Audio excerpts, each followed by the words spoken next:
with Nick. Hi, Nick. How are you? How you doing? Good. All right. Yeah, I had some thoughts about your diatribe yesterday with about Trump and all that. No, Okay. I wanted to state that don't you think the Trump brand is very toxic right now? The PGA canceled a big event on one of his courses. A lot of his hotels, they want to take the Trump banner off. I mean, they're paying him to take it off. Yep. I mean, how in the world, let's put aside all the cultists, the Trump cultists. How in the world is he going to capture the center? He has absolutely zero chance, zero chance. So I agree with that. I think the challenge for the Republican Party is that he splits the vote. That is, there is a significant number. Maybe it's 20%, right? Maybe it's 40% of Republicans. Maybe it's 20% of Republicans. It's hard to tell, but it's somewhere in the 20 to 40% range of Republicans. And some people would argue maybe it's 70% of the Republican voters who adore him, right? Put aside the cult aspect, they adore him. They think he is the future. They think his ideas, his ideas are the ideas of the future. So he splinters the Republican Party. He is going to put up people against mainstream, House members, against senators. That has the risk of his people winning because they bring enough of the primary voters out.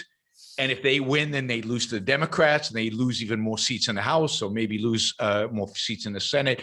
That's the danger he poses. I don't think he can win. I don't think he can win a national election. I don't think his people can win, but I think he does a huge amount of damage to the party itself and to its ability to reform as a real opposition party to the Democrats. Yeah, but that has to happen. The Republican Party has to crash and burn and then rise like a phoenix and reinvent itself. That has to happen. That process has to happen. There's no shortcut to that. I agree completely. So all I'm putting out is that's what's happening. And my hope is that it happens faster. And what scares me, what I think is very disturbing, is the fact that so many Republican elected officials are rallying to Trump's side, even though clearly he's a loser. That even though he's going to destroy the party, they're still rallying to his side. And in that sense, they're prolonging the period of decline, of crashing and burning, and it's going to take them longer to rise up, whether as a phoenix or something else, but it's going to take them longer to rise up. So that's what scares me right now, is that he's doing real lasting damage that will take the Republican Party longer to rise up from. The other side of this is, the alternative is, which is another negative, is that the worst elements of the Republican Party, the Josh Hawleys of the Republican Party, will replace Trump and try to bring kind of the party together and appeal to some people in the Senate by, with the handouts that Josh Hawley wants to do. I mean, some of those are in the middle class, and that somehow, Josh Hawley molds the Republican Party in his image, which would be even a bigger disaster than I think Trump would be. So I think we're in for a very, very dicey periods for the Republican Party, whether it crashes or burns, how long it stays like that, how long it takes it to rise up, and what form it takes when it rises. Does it take the form of a semblance of pro-free markets and pro-individual rights, or does it take a form of conservative nationalism, but now with a real charismatic leader with principles, just really, really bad ones, versus Trump, who I don't think was that charismatic in the end, but who mostly was no principles, no ideas. So what is the future of the Republican Party? That's what's intriguing at this point. And Trump makes it difficult.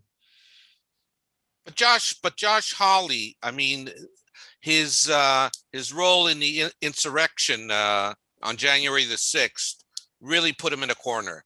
I would agree with you. I would agree with you before that he's charismatic and all that, and he still is. But he just put himself really in a corner, and that was the good thing about January the 6th. The best thing about January 6th, I agree completely. I celebrated January 6th from the perspective of it made Josh Hawley look bad. The question now is there somebody else of Josh Hawley's ideology? And because there are a lot of think tanks now on the right set up to support those ideas, is there some rising star? And I don't know, but that's something to watch. But that wing of the Republican Party, that's the scary wing. The kind of leftist economically, nationalist culturally, that's the wing that is most that we should be watching and worried about.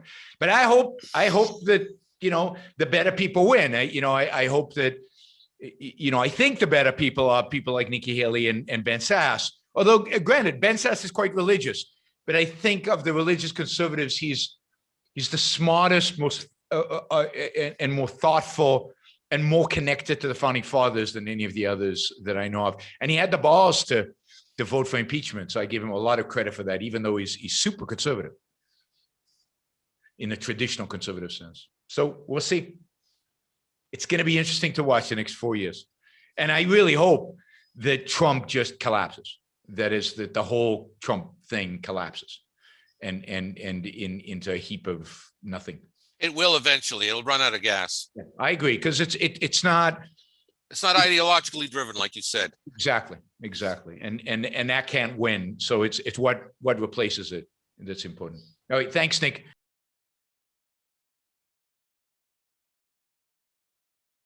What we need today, what I call the new intellectual, would be any man or woman who is willing to think.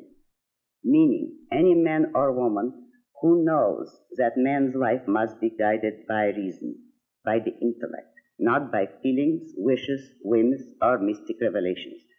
Any man or woman who values his life and who does not want to give in to today's cult of despair, cynicism, and impotence, and does not intend to give up the world to the dark ages and to the rule of the collectivist brute.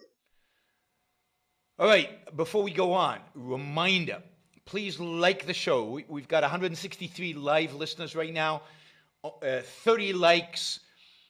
That should be at least 100. I figure at least 100 of you actually like the show. Maybe there are like 60 of the Matthews out there who hate it.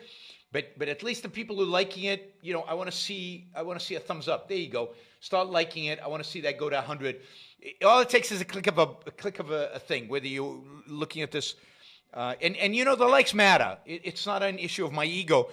It's an issue of the algorithm. The more you like something, the more the algorithm likes it. So, you know, and if you don't like the show, give it a thumbs down. Let's see your actual views being reflected in the likes. But if you like it, don't just sit there. Help get the show promoted. Of course, you should also share. And you can support the show at JeronBrooksShow.com/support, or on Patreon or Subscribestar or Locals, and show your support for the work, for the value hopefully you're receiving from this. And of course, don't forget, if you're not a subscriber, even if you just come here to troll, or even if you're here like Matthew to defend Marx, then you should subscribe, because that way you'll know when to show up. You'll know what shows are on, when they're on. You'll get notified, right? So, yes, like, share, subscribe, support. Like, share, subscribe, support. There you go. Easy. Do one or all of those, please.